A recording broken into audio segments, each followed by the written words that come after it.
चलिए, सियासी घमासान बड़ौदा उपचुनाव को लेकर देखने को मिल रहा है। राज्यसभा सांसद दीपेंद्र सिंह हुड्डा भी लगातार भारतीय जनता पार्टी पर हमला बोलते नजर आ रहे हैं और हरियाणा विधानसभा का सत्र भी गहमा गहमी से भरा देखने को मिलेगा। दीपेंद्र सिंह हुड्डा जानकारी दे रहे हैं कि हरियाणा में हुए तमाम घोटालों के अलावा कर्मचारियों की छटनी और पीटीआई टीचर्स के तमाम मुद्दे ऐसे हैं जिन पर हरियाणा विधानसभा में कांग्रेसी विधायक आवाज उठाने का काम करेंगे। इसके अलावा किसानों की दुर्दशा भी एक बड़ा मुद्दा बनकर हरियाणा विधानसभा में उभरेगी। दीपेंद्र सिंह हुड्डा से खास बातचीत की मेरे सहयोगी अनिल कुमार ने। बड़ौदा उपचुनाव को लेकर कांग्रेस की क्या तैयारियां हैं, इस समय मेरे साथ हैं राज्यसभा सांसद दीपेंद्र हुड्डा। इनसे जानते हैं जी। गाबा जी, जो बड़ौदा उपचुनाव को लेकर तैयारियां हैं वो कांग्रेस की जो हैं वो तो हैं ही, मगर वहाँ के लोग तैयार हैं। लोगों की पूरी तैयारी है। लोग इस सरकार को वहाँ एक झटका देना चाहते हैं। सरकार का की जो कार्यशैली रही है, लोगों को प्रति असंवेदनशीलता और घमंड के बोल जो हरियाणा की दुर्दशा इन 6 वर्ष में हुई है भाजपा सरकार द्वारा, लोग उसका हिसाब किताब पूरा करना चाहते हैं बड़ौदा चुनाव में। और मैं समझता हूँ कि जो हम भी जो 2-3 मुख्य मुद्दों को लेकर चुनाव लड़ेंगे। पहला मुद्दा प्रदेश का बुरा हाल, जो प्रदेश को विकास की पटरी से उतारने का काम हुआ 6 साल में, खुशहाली की पटरी से उतारा गया। जो हरियाणा की राजनीति, हरियाणा की जो इतनी बुरी दुर्दशा इस सरकार में हुई है, आज महत्वपूर्ण है कि हरियाणा की राजनीति को नई दिशा मिले।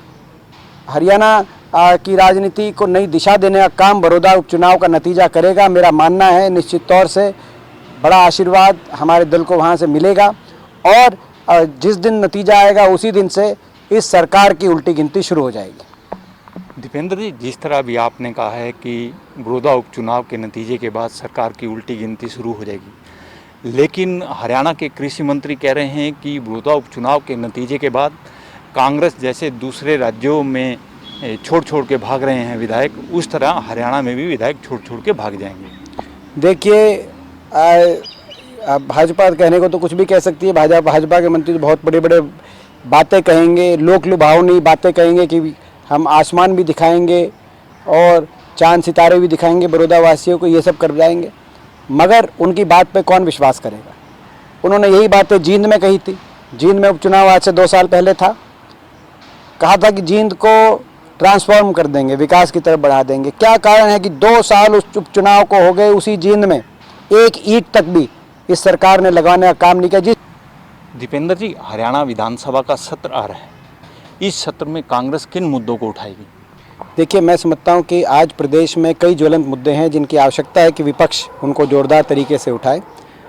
पहली बात तो किसान की दुर्दशा, और उस दुर्दशा जो कि 6 साल तक भाव नहीं मिला, ना स्वामीनाथन C2 लागू हुआ, खर्चे दुगने हो गए, किसान पे कर्जा दुगना हो गया, ना खरीद ढंग से हुई, ना पेमेंट हुई, उसको लेके किसान आंदोलित था। उसके ऊपर किसान पे बड़ी चोट।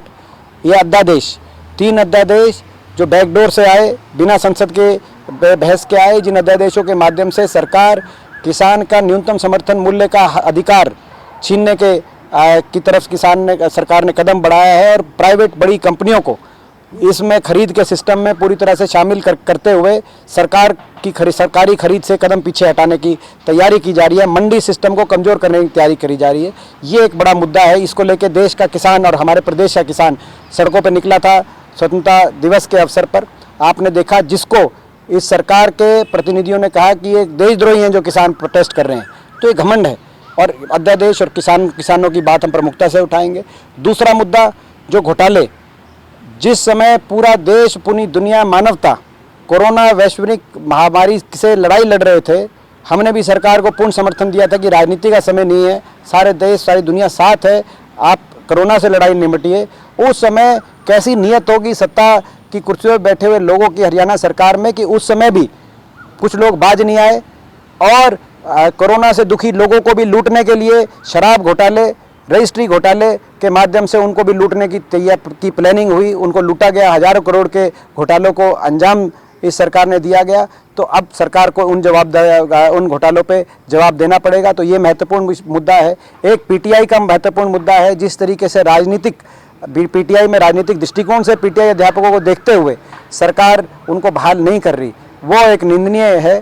चाहे पीटीआई मुद्दे पे कांग्रेस पार्टी के 31 विधायक जोर शोर से उस मुद्दे को भी उठाएंगे। 1500 ग्रुप डी के अंदर जो स्पोर्ट्स कोटे से भर्ती वाले, इन्हीं की सरकार की भर्ती है, जिनको हटाने पे सरकार आतुर है, उनके हकों की लड़ाई भी, और जो है अंततः ये जो सारी छटनियाँ चल रही हैं, सरकारी भर्ती निकल नहीं रही, निवेश नहीं हो रहा, जिसकी वजह से लगातार कई महीनों से हर महीने की CMI रिपोर्ट बताती है कि सबसे ज़्यादा बेरोजगारी हरियाणा में पहुंच चुकी है। तो बेरोजगारी का मुद्दा भी हम उठाने का काम करेंगे। दीपेंद्र जी, जिस तरह से राजस्थान का घटनाक्रम हुआ, इसको आप कैसे देखते हो? देखिए, ये पार्टी का अंदरूनी हमारा मामला रहा है। निश्चित तौर पे जब इस प्रकार का पार्टी के अंदरूनी इस प्रकार के हालात बनते हैं तो कोई भी पार्टी का कार्यकर्ता उसको लेकर उत्साहित नहीं हो सकता, मगर इस बात की संतुष्टि है कि अंततः उन परिस्थितियों से निपटा गया और पार्टी ने एकजुटता से अपना बहुमत साबित किया। ये थे मेरे साथ राज्यसभा सांसद दीपेंद्र हुड्डा। इन्होंने कहा है कि बड़ौदा उपचुनाव के बाद सरकार की उल्टी गिनती शुरू हो जाएगी। वहीं इन्होंने बताया कि हरियाणा विधानसभा के सत्र में कांग्रेस के सदस्य घोटाले और 3 अध्यादेशों को प्रमुखता से उठाएगी। Anil Kumar, total news, Chandigarh.